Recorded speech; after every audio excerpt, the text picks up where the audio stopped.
উমরা আদায়কারীর উপর ফরজ হচ্ছে দুইটি। এক নাম্বার হচ্ছে ইহরাম, দুই নাম্বার হচ্ছে তাওয়াফে বাইতুল্লাহর তাওয়াফ করা।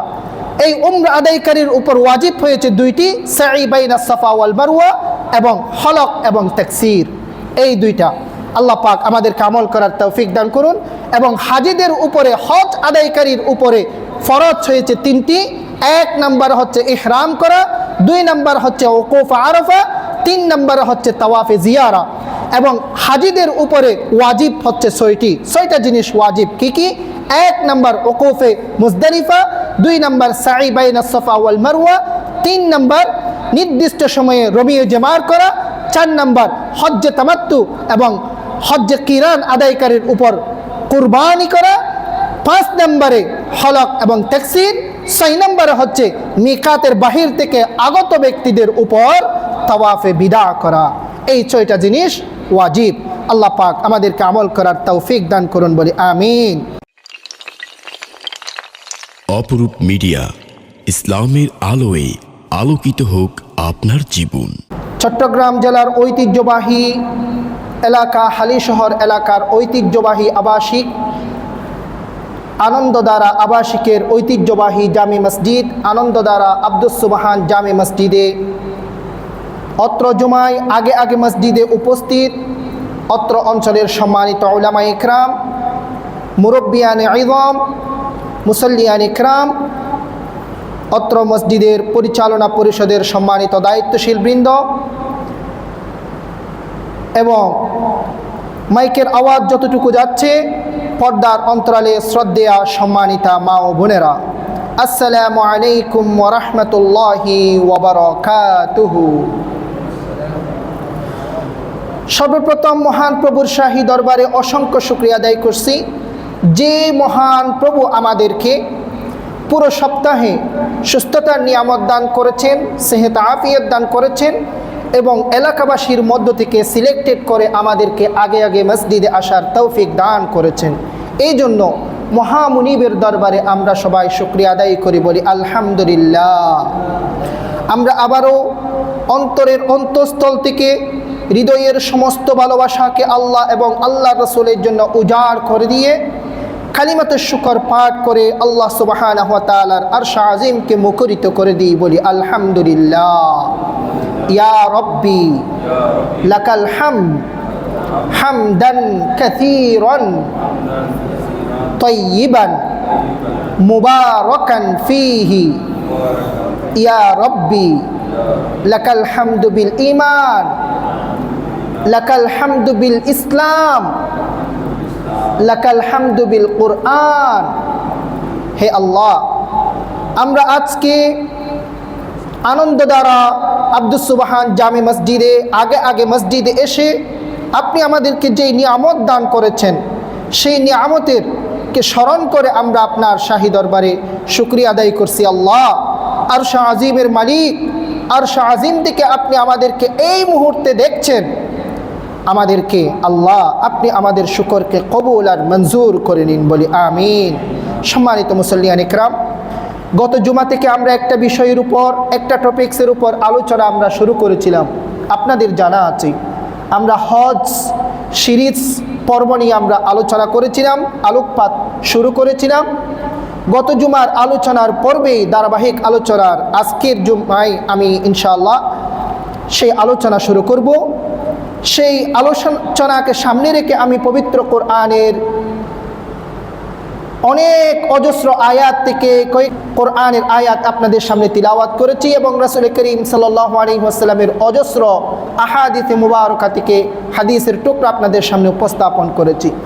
মহান প্রভুর শাহী দরবারে ফরিয়াদ করি আল্লাহ সুবহানাহু ওয়া তাআলা সেই কোরআন এবং হাদিসকে সামনে রেখে আপনাদের সামনে দু চারটি সহিহ শুদ্ধ কথা আপনাদের খেদমতে আমাকে উপস্থাপন করার জন্য আল্লাহ পাক তৌফিক দান করুন, বলি আমিন।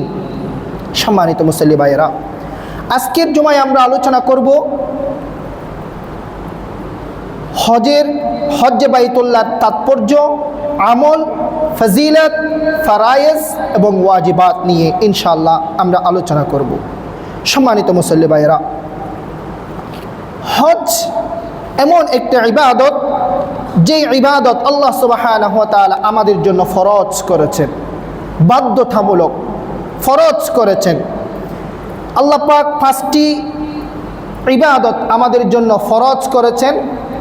ফার্স্ট স্টেপে একজন মুসলমান যখন মুসলমান হবে, মুসলমান হওয়ার সাথে সাথে ঈমান আনার সাথে সাথে সেই ব্যক্তির উপর 5টা ফরজ প্রথম স্টেপে আল্লাহ সুবহানাহু ওয়া তাআলা ফরজ করে দিয়েছেন।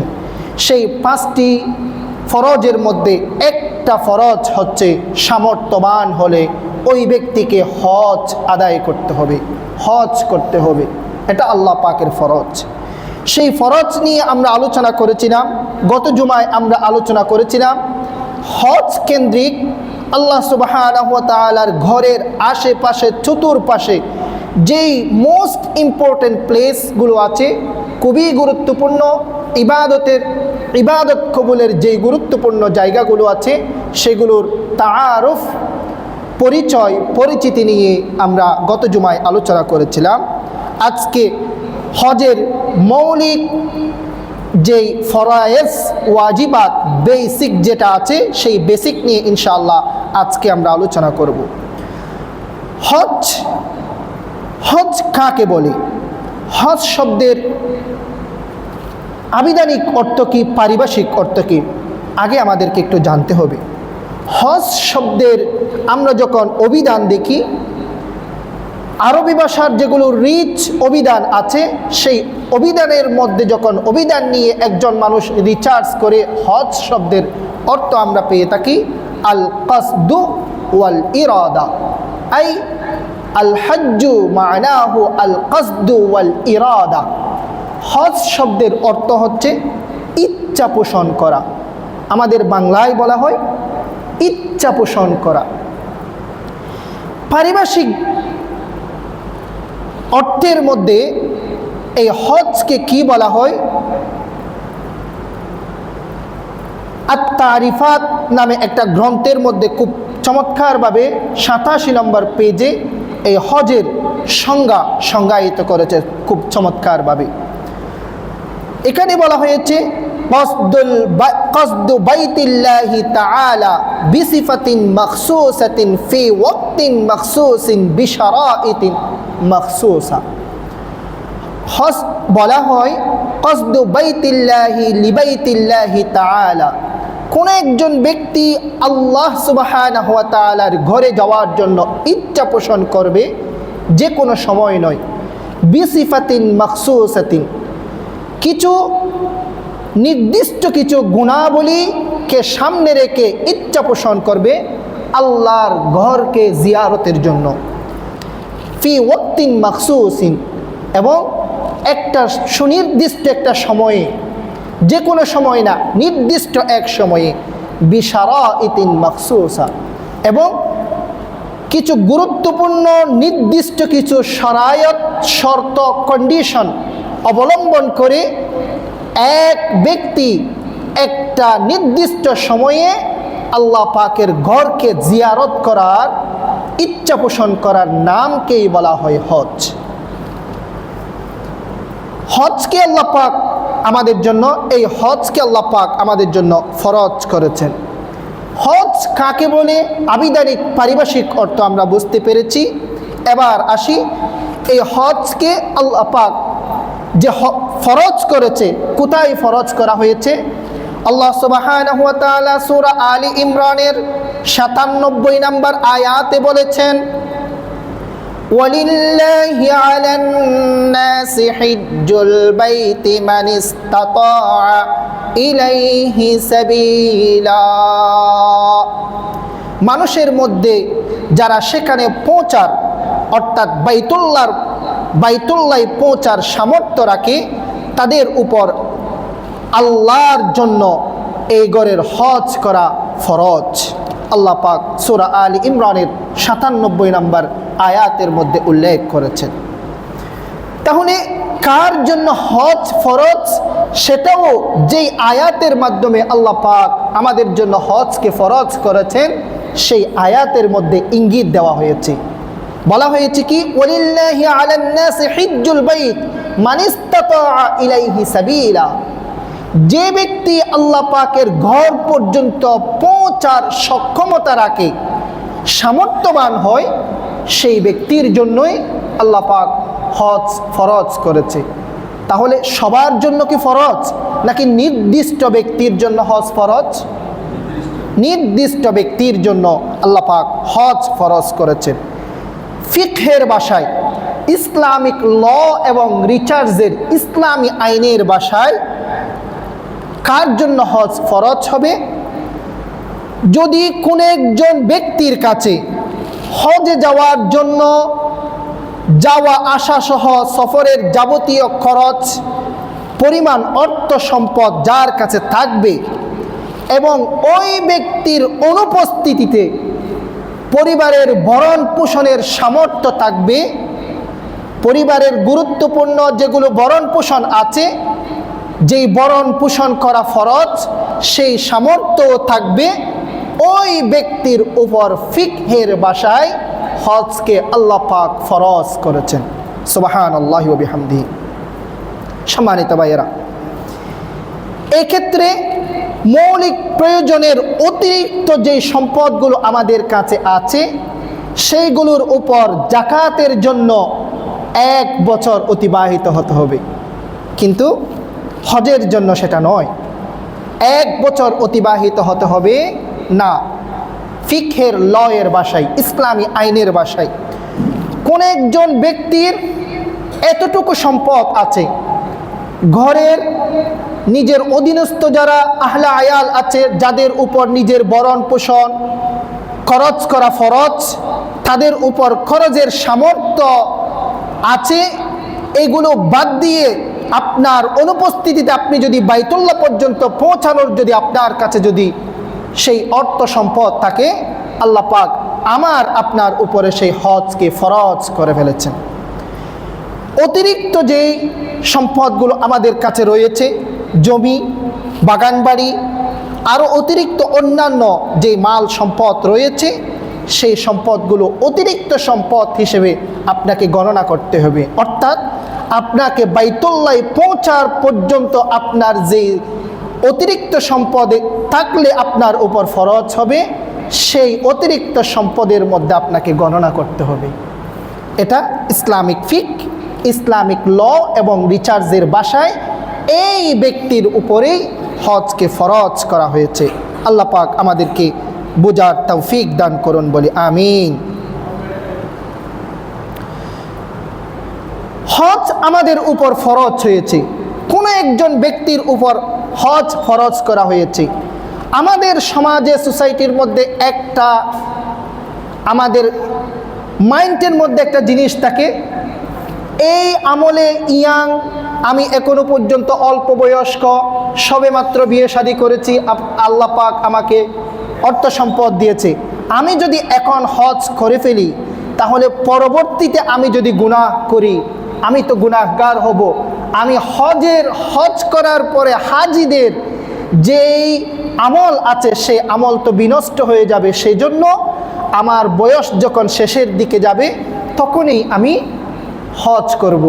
হজ ফরজ হয়েছে, কিন্তু হজ করব কখন? বৃদ্ধ বয়সে। এভাবে কি বিলম্ব করা যাবে? দেরি করা যাবে?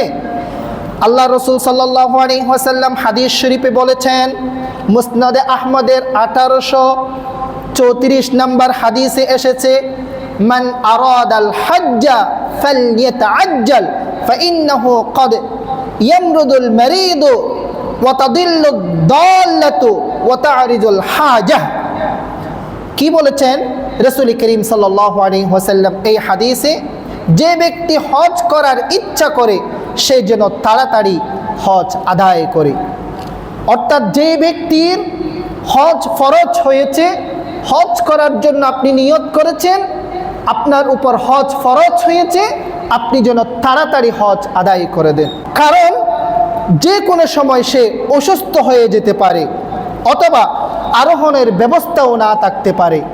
আরোহণের ব্যবস্থা তখনকার তো হজ পালন করার জন্য বিভিন্ন জায়গা থেকে ঘোড়া নিয়ে, উট নিয়ে সফর করতে হতো। সেই জন্য আল্লাহ রসুল সাল্লাল্লাহু আলাইহি ওয়াসাল্লাম বলেছেন এখানে, তার জন্য আরোহণের ব্যবস্থাও না থাকতে পারে, অথবা অন্য কোনো সমস্যার সম্মুখীন হতে পারে।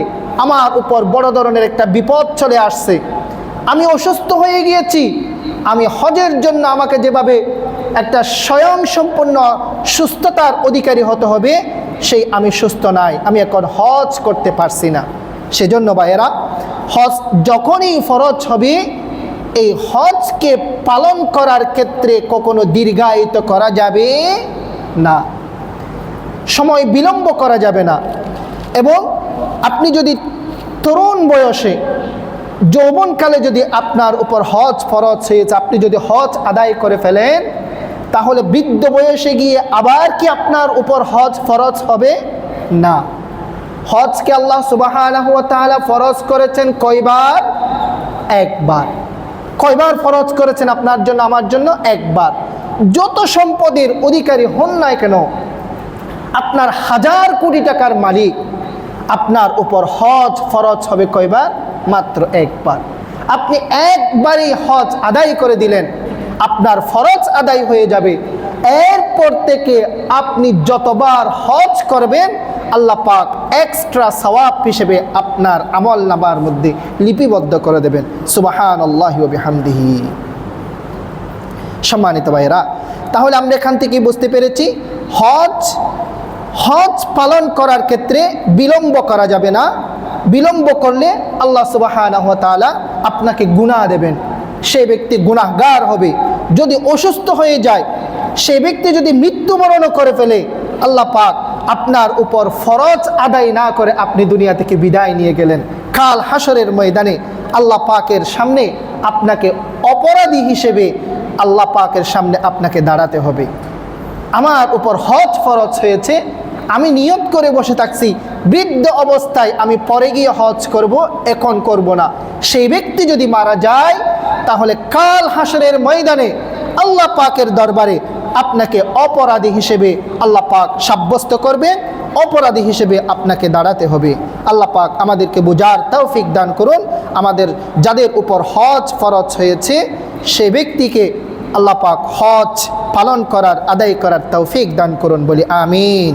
সম্মানিত ভাইয়েরা, আমার উপর সামর্থ্য থাকা সত্ত্বেও হজ আদায় না করলে আল্লাহ সুবহানাহু ওয়া তাআলার পক্ষ থেকে কি ভয়াবহ আযাব, কি ভয়াবহ, আমরা কি আযাবের সম্মুখীন হতে পারি।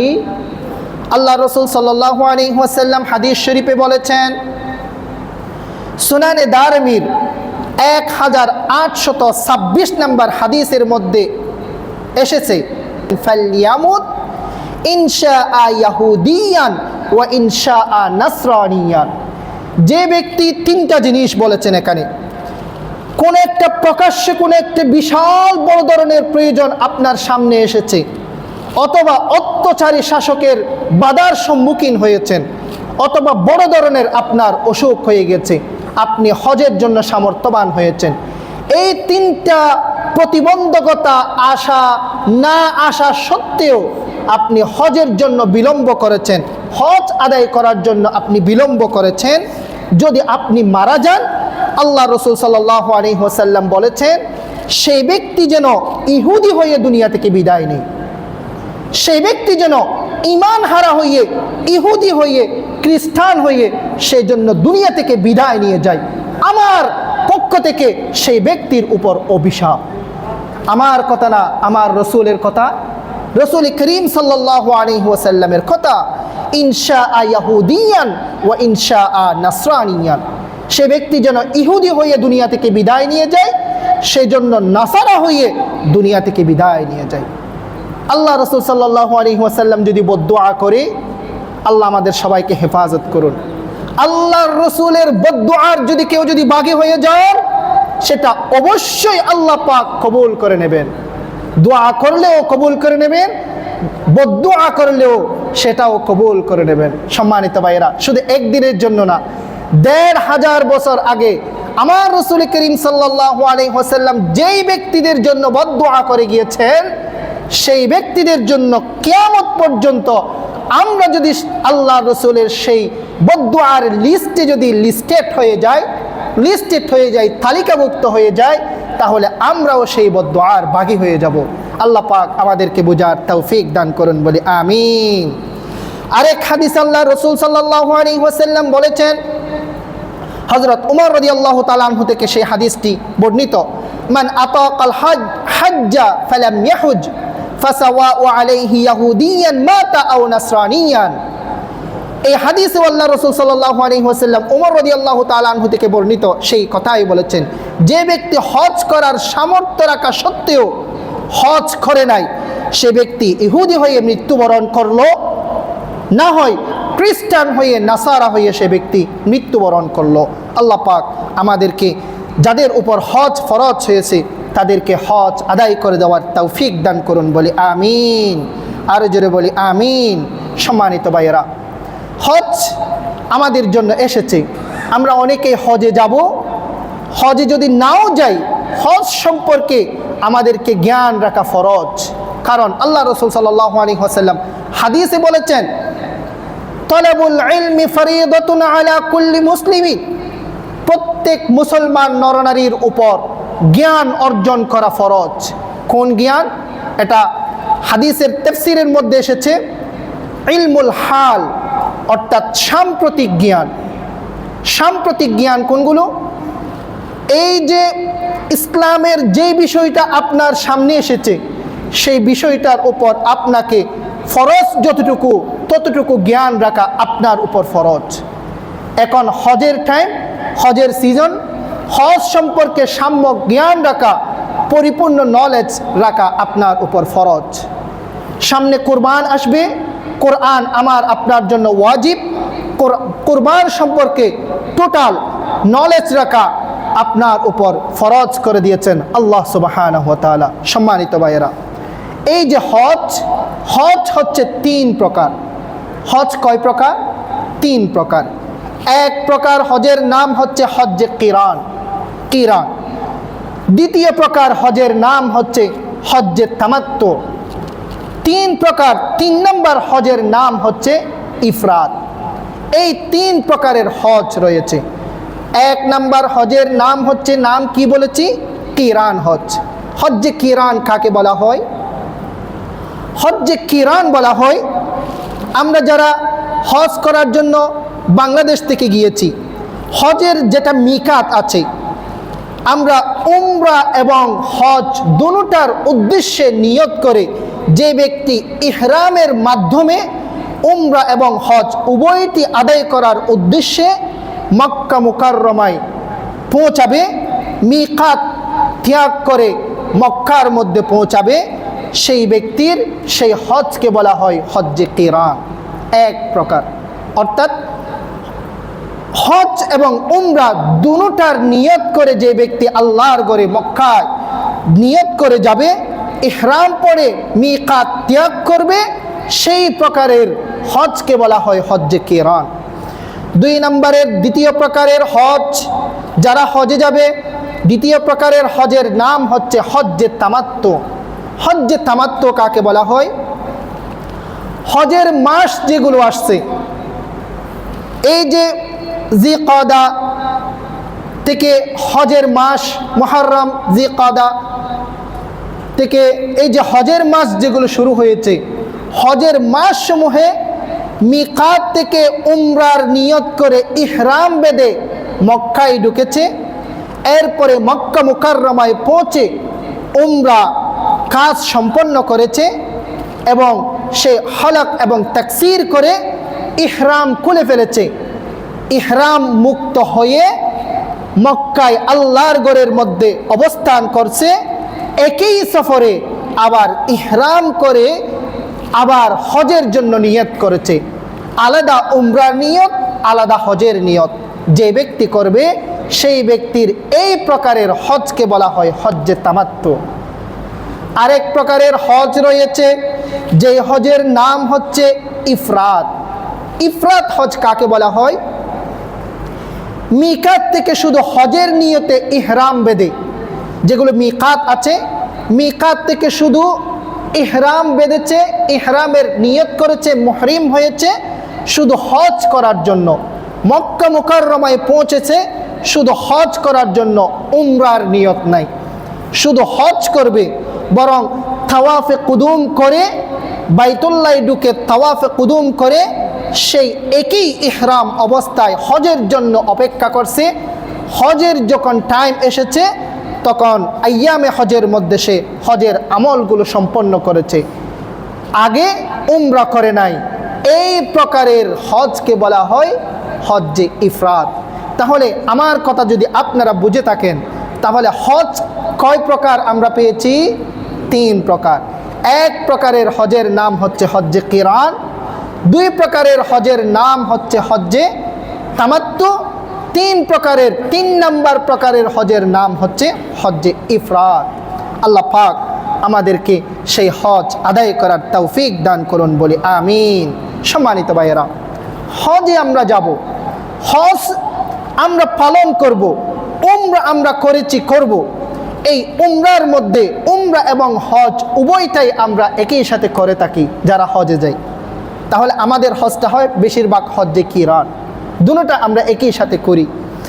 তাহলে এই উমরা এবং হজের মধ্যে আল্লাহ পাক কি কি ফরজ, অব্লিগেটরি ডিউটি আপনাকে অবশ্যই করতে হবে, এইরকম কি ফরজ আমাদের জন্য রেখেছে এবং কি ওয়াজিব রেখেছে আমাদের জন্য করা বাধ্যতামূলক, আমাদের জানা দরকার আছে কি না? আছে। উমরার মধ্যে ফরজ হচ্ছে 2টা, একেবারে মনে রাখতে হবে। আমার দিকে যদি আপনাদের মনোযোগ থাকে সারা জীবনের জন্য মনে থাকবে ইনশাআল্লাহ। 1 নাম্বার, উমরার ফরজ হচ্ছে কয়টা? 2টা। 1 নাম্বার হচ্ছে ইহরাম বাঁধা, ইহরাম করা, ইহরাম বাঁধা। আমরা যখন ঘর থেকে যখন বের হয়ে উমরার উদ্দেশ্যে যখন আমরা বাইতুল্লাহ যাই, আমরা শাহ আমানত এয়ারপোর্ট ক্রস করার সময় এয়ারপোর্টে গিয়েই আমরা শাহজালাল আন্তর্জাতিক ইন্টারন্যাশনাল এয়ারপোর্টে গিয়ে আমরা ইহরাম করে ফেলি। 2 রাকাত নামাজ পড়ে আমরা ইহরাম করে 2 রাকাত নামাজ পড়ি কিনা? তাহলে আমরা বাংলাদেশ থেকে যখন উমরার উদ্দেশ্যে যখন আমরা ফ্লাইটে উঠি, ওই যেটা মিকাত রয়েছে হুদুদে হারাম, হারামে ঢুকতে যেই মিকাত অতিক্রম করতে হবে, সীমানা অতিক্রম করতে হবে, সেটা আমাদেরকে ফ্লাইটে বিমানের মধ্যে হয়ে যায়। আমরা ফ্লাইট যখন আকাশে থাকে তখন বিমান থেকে আমাদেরকে বলে দেই আমরা একটু পরে আমরা মিকাত ক্রস করব, আপনারা যারা উমরা করবেন আপনারা ইহরামের নিয়ত করে ফেলেন। এভাবে আমাদেরকে একটা নিউজ দেয়, সংবাদ দেয়। সম্মানিত ভাইয়েরা, এই ইহরাম করা, ইহরাম বাঁধা, এটা হচ্ছে উমরার জন্য 1 নম্বরের ফরজ। 1 নম্বরের ফরজ হচ্ছে ইহরাম বাঁধা। 2 নম্বরের ফরজ যারা উমরা আদায় করবে, উমরা পালন করবে, তার জন্য 2 নম্বরের ফরজ হচ্ছে বাইতুল্লাহর তাওয়াফ করা। বাইতুল্লাহর চতুর্পাশে আমরা তাওয়াফ করি, 7 চক্কর দিয়ে আমরা কি করি? তাওয়াফ করি। এই যে তাওয়াফ করি, সেই তাওয়াফকে আল্লাহ সুবহানাহু ওয়া তাআলা একজন উমরা আদায়কারীর জন্য আল্লাহ সুবহানাহু ওয়া তাআলা ফরজ করেছেন। তাহলে আমার কথা যদি আপনারা ক্লিয়ারলি বুঝে থাকেন, তাহলে বলেন উমরার জন্য ফরজ হয়েছে কয়টি? 2টা জিনিস। একটা ইহরাম বাঁধা, 2 নম্বরের ফরজ হচ্ছে বাইতুল্লাহর তাওয়াফ করা। এই 2টা জিনিস ফরজ এবং উমরার জন্য আর 2টা জিনিস ওয়াজিব। আল্লাহ সুবহানাহু ওয়া তাআলার পক্ষ থেকে আপনি যখন উমরার নিয়ত করবেন আপনার উপর ওয়াজিব হয়ে যাবে। কি? 1 নম্বরের ওয়াজিব হচ্ছে সাই বাইনাস সাফা ওয়াল মারওয়া। আমরা ইহরাম করে বাইতুল্লাহ গিয়ে তাওয়াফ করি, তাওয়াফের পরে আমরা সাফা মারওয়ার ময়দানের মধ্যে চলে যাই। হাজর আসওয়াদের ডান পাশে এখন তো সুন্দর একটা গ্রিন সিগন্যাল দেওয়া হয়েছে, একটা লাইট আছে। আপনি যখন ডান পাশে যাবেন, হাজর আসওয়াদের ডান পাশে সরাসরি সেখান থেকে আমাদের এই সাই শুরু হবে, সাই বাইনা সাফা ওয়াল মারওয়া। এটা সাই করা, সাফা থেকে মারওয়ায়, মারওয়া থেকে সাফায় যাওয়া, এই সাই করা আমাদের জন্য ওয়াজিব করে দিয়েছেন কে? আল্লাহ সুবহানাহু ওয়া তাআলা। 1 নম্বরের ওয়াজিব। 2 নম্বরের ওয়াজিব হচ্ছে একজন উমরা আদায়কারীর জন্য 2 নম্বরের ওয়াজিব হচ্ছে হলক এবং তাকসির। অর্থাৎ আপনি উমরা করার পরে সাই বাইনা সাফা ওয়াল মারওয়া করার পরে আপনার মাথার চুল ফেলে দিতে হবে। মাথার চুল ফেলে দিতে হবে, এটা আমাদের জন্য ওয়াজিব করেছেন আল্লাহ সুবহানাহু ওয়া তাআলা। সম্মানিত ভাইয়েরা, তাহলে আমরা উমরার জন্য, উমরা আদায়কারীর জন্য কয়টা ফরজ পেয়েছি? 2টা ফরজ পেয়েছি। 1 নাম্বার ইহরাম বাঁধা, 2 নাম্বার বাইতুল্লাহর তাওয়াফ করা। এই উমরা আদায়কারীর জন্য আমরা ওয়াজিব পেয়েছি কয়টা? 2টা। 1 নাম্বার সাই বাইনাস সাফা ওয়াল মারওয়া, সাফা মারওয়া সাই করা। 2 নম্বরের ওয়াজিব হচ্ছে মাথার চুল মুন্ডানো, অর্থাৎ চুল ফেলে দেওয়া অথবা চুলকে খাটো করা, ছোটো করা। এই 2টা ফরজ এবং 2টা ওয়াজিব। এবার আসেন, এরপরে আমরা হজ করি। আগে গিয়ে আমরা উমরা করি, এরপর আমরা কি করি? হজ করি। হজের জন্য আল্লাহ সুবহানাহু ওয়া তাআলা কয়টা ফরজ করেছেন, কয়টা ওয়াজিব রেখেছেন আমাদের জন্য জানা দরকার আছে কিনা? একেবারে হাতের আঙ্গুল দিয়ে সারা জীবনের জন্য আমরা মুখস্থ করে ফেলবো।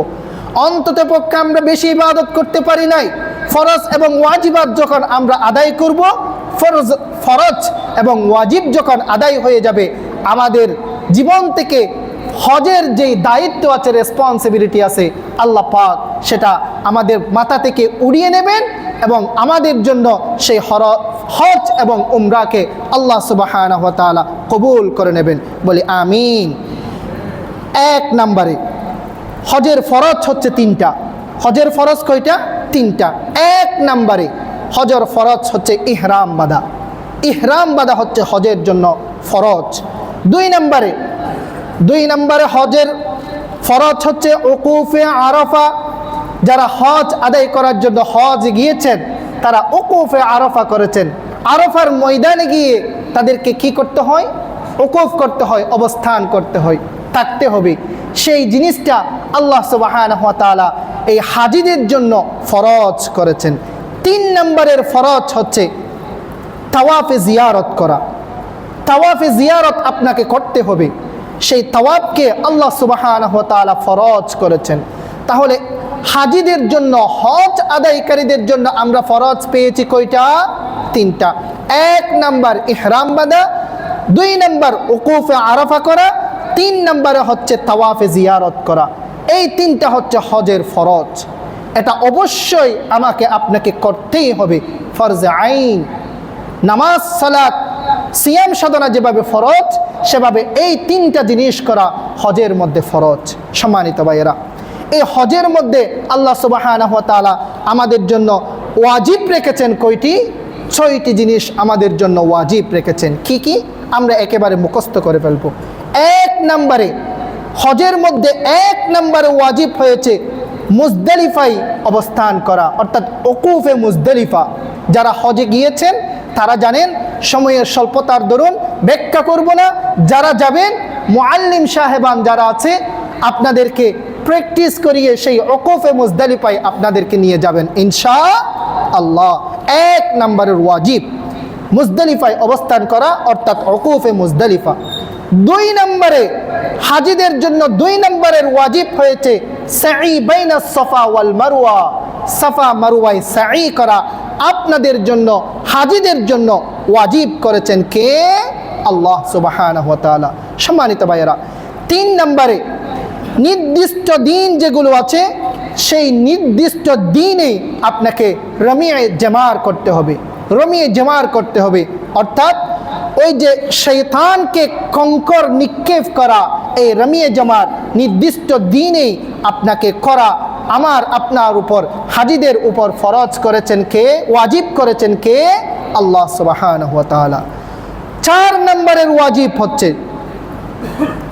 যারা তামাত্তু এবং কিরান হজ আদায়কারী হবে তাদেরকে কুরবান তাদের উপর ওয়াজিব হয়ে যাবে। কাদের উপর?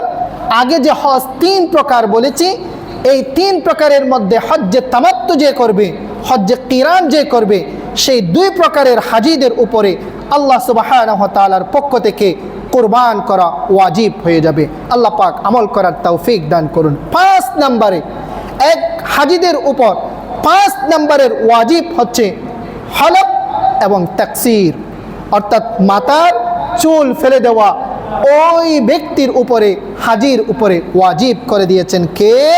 আল্লাহ সুবহানাহু ওয়া তাআলা।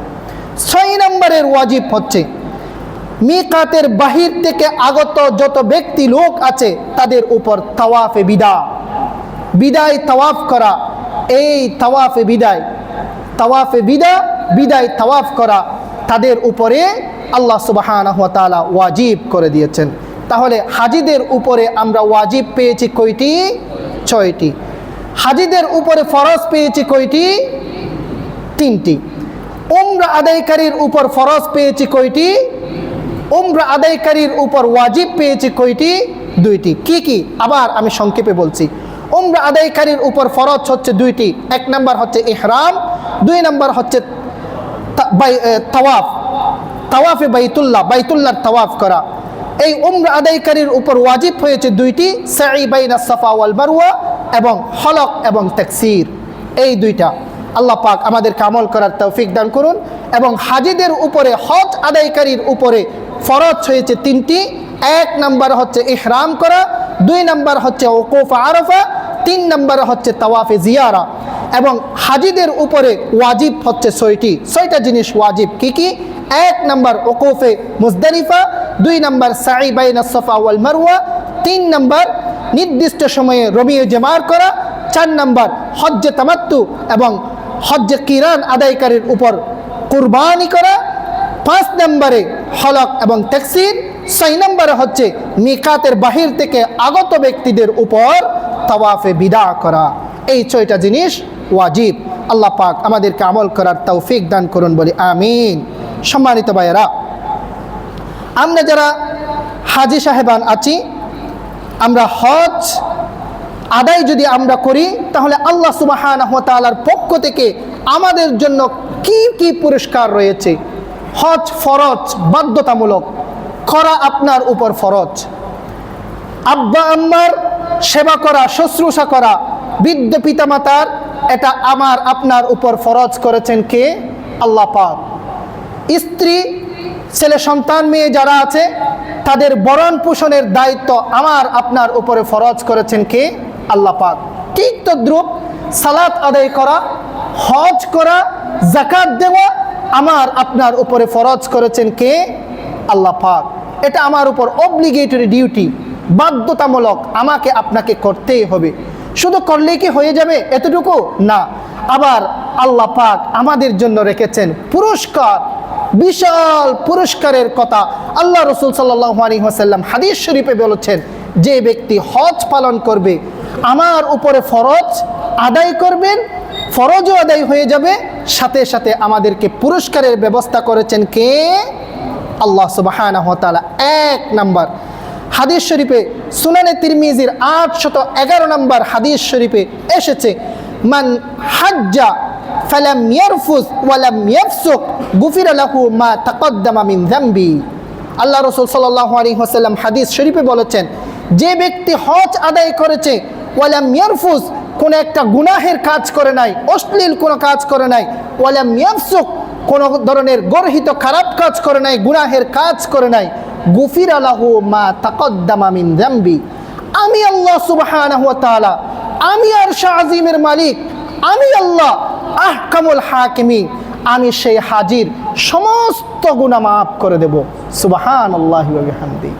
জীবনের সমস্ত গুনাহ মাফ করে দেবে। সুবহানাল্লাহি ওয়া বিহামদিহি।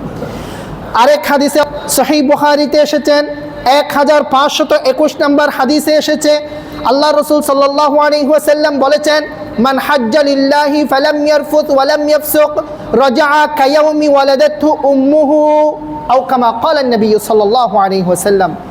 যে ব্যক্তি একমাত্র আল্লাহকে সন্তুষ্ট করার জন্য হজ আদায় করেছে, ফালাম ইয়ারফুত, কোন ধরনের অশ্লীল কাজের সাথে সেই ব্যক্তি লিপ্ত হয় নাই, ওয়ালাম ইয়াফসুক, এবং কোন গুনাহের কাজ করে নাই, রাজা, সেই ব্যক্তি হজ করে ঘরে ফিরবে কিভাবে? কায়াউমি ওয়ালাদাতহু উম্মুহু, ওই দিনের মতো যেই দিন সে নিউবর্ন, এই মায়ের পেট থেকে নবজাতক শিশু যেভাবে দুনিয়ার মধ্যে আগমন করে, সেই ব্যক্তি যেভাবে নিষ্পাপ থাকে সেই শিশু, ঠিক তদ্রূপ একজন নবজাতক শিশুর মতো আমি আল্লাহ সুবহানাহু ওয়া তাআলা তার নিজ গৃহের মধ্যে ফিরিয়ে দেব। সুবহানাল্লাহি ওয়া বিহামদিহি। আল্লাহ পাক এর চেয়ে আর কি আমাদের জন্য চাওয়া পাওয়া হতে পারে। আল্লাহ পাক আমাদেরকে সেই হজ করার তৌফিক দান করুন বলি আমিন। সম্মানিত ভাইয়েরা, আমরা যারা আল্লাহর ঘরের মেহমান হতে চাই, আমরা যারা উমরা করতে চাই, হজ করতে চাই, আমাদের জন্য সামর্থ্য নাই, আমাদের থেকে টাকা নাই, অর্থ নাই, সম্পদ নাই, সময় নাই, সুযোগ হয় না, আমরা 3টা কাজ করব। 3টা আমল যদি আপনি করেন, আল্লাহ পাক আপনাকে অবশ্যই আল্লাহ পাকের ঘর জিয়ারত করার আল্লাহ পাক তৌফিক দান করবেন। কি 3টা কাজ করলে? 1 নম্বরে আপনি বেশি বেশি দুরূদ শরীফ পড়বেন। বেশি বেশি দুরূদ শরীফ পড়বেন কার উপর? আল্লাহর রসুলের উপর দুরূদ পড়বেন। আল্লাহর রসুলের উপর দুরূদ পড়বেন, আল্লাহ পাক আপনাকে হজ উমরা করার জন্য তৌফিক দান করবেন ইনশাআল্লাহ। 2 নম্বরে হচ্ছে সামর্থ্য অনুযায়ী কিছু টাকা পয়সা আপনার হজ এবং উমরা অ্যাকাউন্টের মধ্যে আপনি কি করবেন? আপনি সেভ করবেন। আপনার ব্যাংকে টাকা আছে, সামর্থ্য আছে, কিন্তু অনেক বালা মুসিবত আমার সামনে চলে আসে, আমি উমরা করার জন্য সুযোগ পাই না, আমার টাকা নাই বা সময় হয় না, এই হয় না, সেই হয় না, অনেক ধরনের প্রবলেম আমাদের থাকে। আজ থেকে আপনি যদি দৃঢ় সংকল্প করেন, ইচ্ছা পোষণ করেন, আমি প্রতি মাসে শুধু 1000 টাকা আমি কি করব? সেভ করব।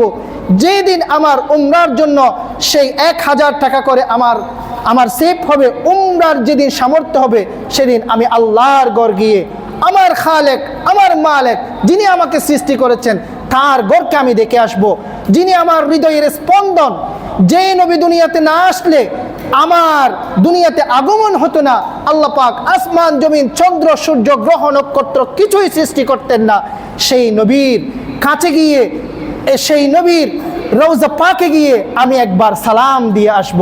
সেই নিয়ত সংকল্প করে আপনি প্রতি মাসে সেভ করবেন, আল্লাহ পাক আপনাকে সেই উমরা এবং হজ করার জন্য তৌফিক দান করবেন ইনশাআল্লাহ। 3 নম্বরে আরেকটা কাজ করলে, আমল করলে আল্লাহ পাক আপনাকে হজ করার, উমরা করার তৌফিক দান করবেন। সেটা হচ্ছে, একজন মানুষ যখন হজ থেকে আসে, একজন ব্যক্তি যখন উমরা করে আসে, সেই ব্যক্তির কাছ থেকে দোয়া নেওয়া। আপনি একটু দোয়া নেবেন। এই উমরা করে আসছে হাজী সাহেবের কাছে গিয়ে তার 2 পা কদম মুবারক আপনি দেখবেন, একটু করে চেহারা দিয়ে আপনি দেখবেন। দেখে আপনি মনে মনে সংকল্প করবেন, আশা করবেন, আকাঙ্ক্ষা করবেন, আল্লাহ, এই ব্যক্তি হাজী সাহেব নয়, এই ব্যক্তি হচ্ছে সেই ব্যক্তি যে ব্যক্তি বাইতুল্লাহ তার কদম পড়েছে, তার পা গুলো পড়েছে আল্লাহর ঘরে, মাতাফে সাই বাইনা সাফা ওয়াল মারওয়ার জায়গায়, আল্লাহর রসুলের রওজা রিয়াজুল জান্নার মধ্যে ওই ব্যক্তির কদম পড়েছে, পা পড়েছে। আল্লাহ, আপনি আমার পা গুলোকেও, আমার কদমগুলোকেও যদি আপনি একটু তৌফিক দিতেন, আল্লাহ, আয় আল্লাহ, আমার অর্থ নাই, সামর্থ্য নাই, আপনি একটু আমাকে একটু তৌফিক দিতেন। আপনি যখন সেভাবে আশা আকাঙ্ক্ষা করে আল্লাহ পাকের কাছে দোয়া করবেন, আল্লাহ পাক আরশ আজিমের মালিক, অর্থের মালিক, সম্পদের মালিক, ইজ্জতের মালিক, বেইজ্জতের মালিক, সব কিছুর মালিক আল্লাহ পাক আপনাকে আমাকেও সেই উমরা করার, হজ করার সৌভাগ্য দান করবেন। তাহলে আমরা এই 3টা আমল করতে পারবো তো ইনশাআল্লাহ? কি কি বলেছে? 1 নাম্বার, বেশি বেশি আমরা দুরূদ পড়বো, পারবো তো ইনশাআল্লাহ? 2 নম্বরে সামর্থ্য অনুযায়ী উমরা এবং হজের জন্য কিছু সেভ করবো ইনশাআল্লাহ। 3 নম্বরে আমরা হাজিদের থেকে আমরা দোয়া নেব ইনশাআল্লাহ। আল্লাহ পাক আমার মুসল্লি ভাইদেরকে সবাইকে আল্লাহ পাক উমরা করার, হজ করার, বাইতুল্লাহ গিয়ে লব্বাইক লব্বাইক ধ্বনি দেওয়ার তৌফিক দান করুন বলি আমিন। ওমা তৌফিকি ইল্লা বিল্লাহ, আলাইহি তাওয়াক্কালতু ওয়া ইলাইহি উনীব। অপরূপ মিডিয়া, ইসলামের আলোয় আলোকিত হোক আপনার জীবন।